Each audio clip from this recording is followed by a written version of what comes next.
Welcome to today's podcast. Today, I will talk about sobriety and addiction recovery and some tips that can help you along the way to make this journey a little less complicated, if not easy. Let's understand substance abuse and why individuals become dependent on a substance to the extent that it impacts their health and their relationships with their loved ones.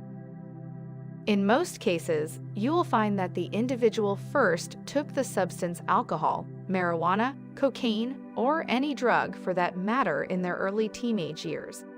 They tried it out first out of curiosity, or their peers or friends egged them to take a puff.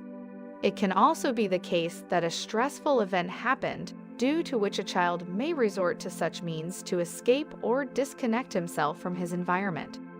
That is one of the significant causes of substance abuse, a fleeting moment of escape from these stressful events in the world. But when these moments of escape become a necessity, the problem begins. At that moment, you have given up your self-control and substance intake has become a coping mechanism. If your loved one is an addict, try to empathize with him. Understand addiction this way. You are addicted to junk food, or you might be addicted to playing games. It provides you pleasure and stimulates your brain. However, the core features remain the same. Salience. The particular activity dominates the person's thinking, feeling, and behaviors. The person experiences intense cravings. Euphoria. A high achieved from the activity. Tolerance. It involves increasing the amount of activity required to achieve satisfaction. Withdrawal. If the activity is not performed, the person will face uncomfortable physiological, tremors, restlessness, or emotional symptoms, like irritability. Conflicts start in interpersonal relationships as the person spends more time performing the activity than on the relationship. Relapse. Returning to the old patterns of the activity after a period of abstinence. You can be called a food addict, a gaming addict, or a shopaholic. The only difference will be you are not using a substance.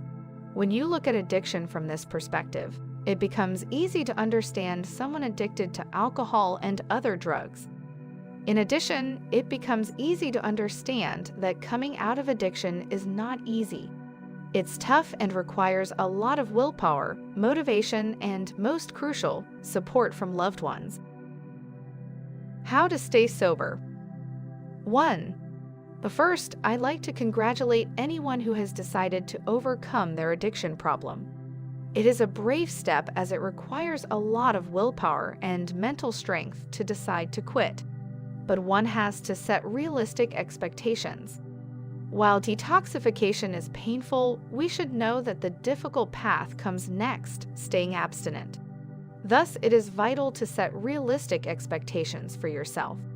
If you slip, you still know it's part of recovery itself, and you are not weak.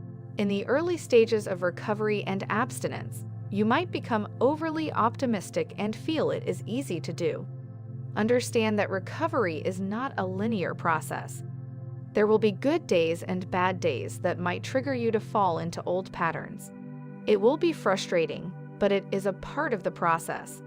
That is why set realistic expectations and keep in mind that there are chances of relapse too. But you have taken up a challenge, so fight and don't give up. 2. Self-care. This will involve eating a healthy, nutritious diet. Improve your sleep cycle as you slowly build up to achieve your goals. 3. Follow the 4Ds. These are some techniques that will help you when the craving period comes. Delay. Craving comes in the form of waves. It lasts about 30 to 45 minutes. If you can control yourself for that long period, the craving will eventually go away. Distract. Distract yourself and shift your thoughts towards something you can engage in. For example, you can immerse yourself in your hobbies, watching your favorite TV show, taking a shower, etc. You can also call your friends and share with them what you are going through. They can help you distract and delay. Drink water. It can help to kill the craving. Deep breathing. Take deep breaths to calm yourself. When you crave, you will feel restless. Deep breathing can help you to shift focus and calm you down. 4. Maintain a healthy lifestyle. Start building a routine and follow through. Include activities that will help build up your lost health, like exercising, meditation, etc. 5. Identify and avoid triggers. You know what can trigger your cravings and cause you to fall back into old patterns. It can be meeting with friends who use the substance regularly or some event. Try to identify and avoid these triggers. 6. Build up a support system.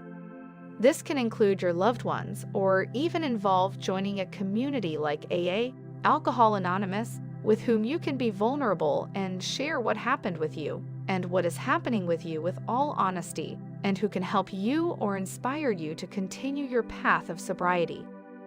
In the end, be kind towards yourself. You are a human, and it's okay to make mistakes. But you have to learn from those mistakes and grow. You can reach out to our team of experts at Connected Minds for support.